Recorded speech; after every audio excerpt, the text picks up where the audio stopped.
Good afternoon. This is Diane Businda, and I'm here this afternoon to talk to you about interpersonal communication and what I've learned through the class about interpersonal communication. I hope that everyone is having a wonderful weekend, and if you are a mother, happy Mother's Day on this beautiful Sunday. Very quickly, if you'll follow with me here on the outline from the PowerPoint presentation, I'd like to just touch on the agenda. So very briefly, we're going to discuss the definition of interpersonal communication and what it means to enlarge the conversation. We're going to talk about what I discovered as my overarching goal. We're going to discuss my background in behavioral blend and how that background in behavioral blend influenced the conversations that I have today with everyone from work, family, friends, colleagues, neighbors.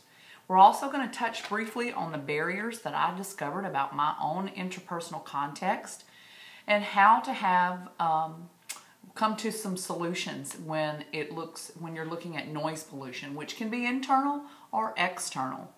And last but not least, we're going to look at the most important thing, which is what is the action plan that I'm going to use and try to follow as I move forward.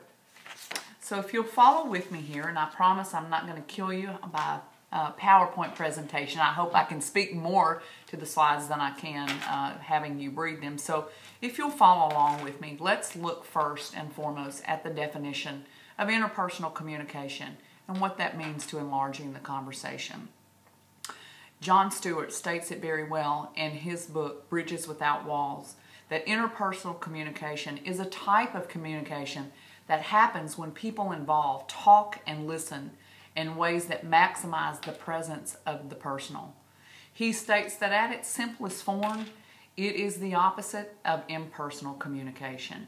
Its conversations are like inhaling and exhaling, and we're taking in information and we're giving out information.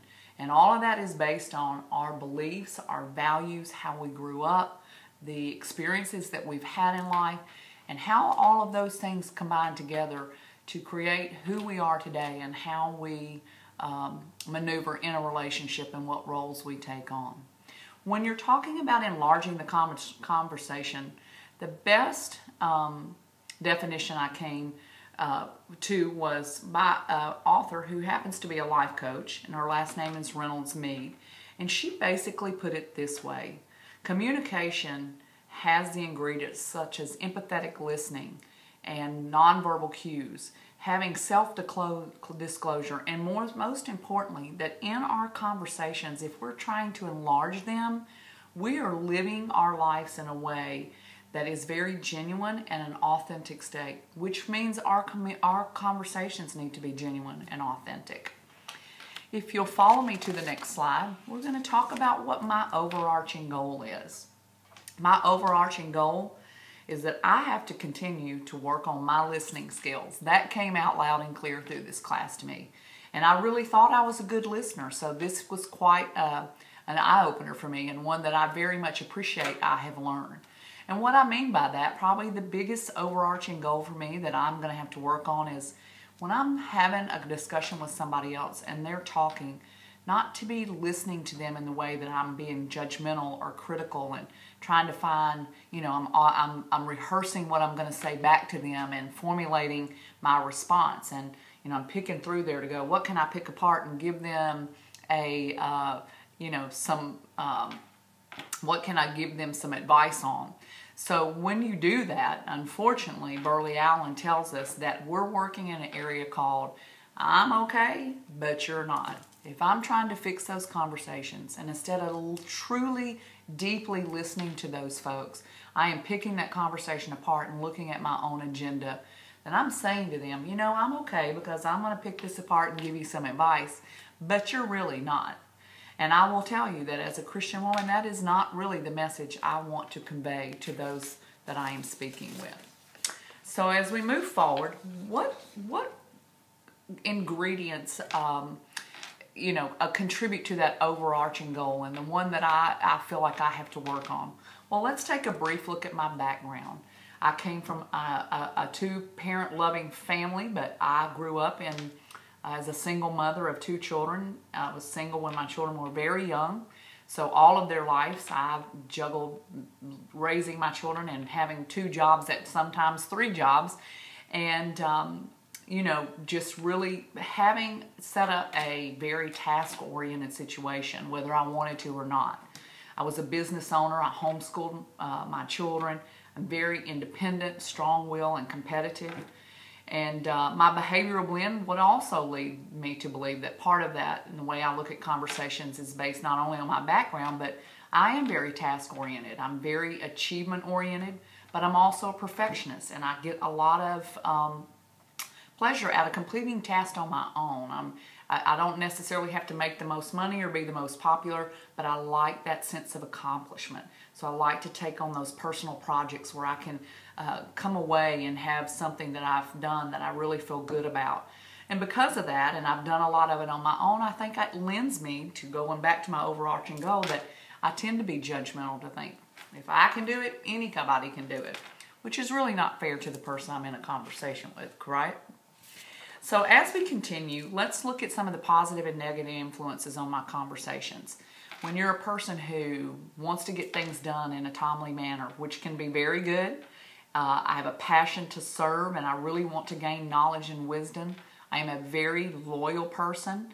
I enjoy serving others and being a peacemaker, and I really adjust well to other circumstances. On the flip side of that, some of the negative things that come out in conversations or that influence my conversations is, again, being judgmental or critical. You know, leaning toward that personal achievement sometimes puts me in a situation where I want to work in kind of my own silo instead of with the whole group. And at times I can be a hermit. I'm very task-oriented, and although I love people and I want to serve them, and I do that in my job every day, all week long, when I get home, I tend to want to turn it off and climb into my shell, which is not always good for those personal communications, as you can certainly understand. Potential barriers in my interpersonal context, again, is not anything that we haven't discussed already. I always kind of want to get the upper hand in a conversation by exposing their weaknesses or telling them how they can do things better or picking that conversation apart. I really need to work on, as Stewart says, being mindful of what nexting is, which he defines as something helpful next. And that would lead me into, you know, noise pollution and what that means. Noise pollution is not as we think the pollution that's floating around in the air, but it's internal and external. And the internal noise that I hear is that I'm a dependent listener. I find myself really trying to figure out what my role in that conversation is and how I'm going to help them or tell them to do something better. I'm also a somatic, sometimes work in the somatic barrier, which means I sift through those experiences and beliefs that I've had in the past and bring them forward to the front. And what I really want to work on, and one of my goals, is that I am certainly working for God to expose why He wants me to have that conversation with that person. And of course, when you're looking at the external circumstances, I don't feel like that's as much a barrier for me as it is the internal. I think I have to make sure I'm in a good, quiet place because I do get distracted easily. I want to take the last couple of minutes to look straight at my action plan. And one of the biggest things I'm going to work on certainly is my listening skills. I want to use the talker listener card. I think that's a wonderful tool, as Patterson describes in his book. And I want to make sure that, as I saw in the movie Fireproof, that I don't go down that degenerative communication spiral as we saw between that married couple. I want others to hold me accountable. And through all that, the most important thing for me is not only to be humble, but to live as Alan Carr in his sermon wrote, the evidence of a spirit-filled life. I want to communicate with others, being able to encourage them, edify them, and exalt them, and work to embrace them in the way that God has wanted me to as His servant. To love them, to have those conversations where they walk away feeling better than they did when we started the conversation. I've certainly enjoyed talking to you this afternoon. I hope you have a wonderful rest of the week.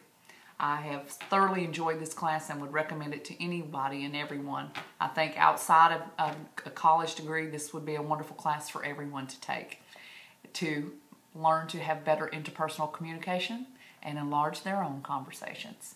Have a blessed week.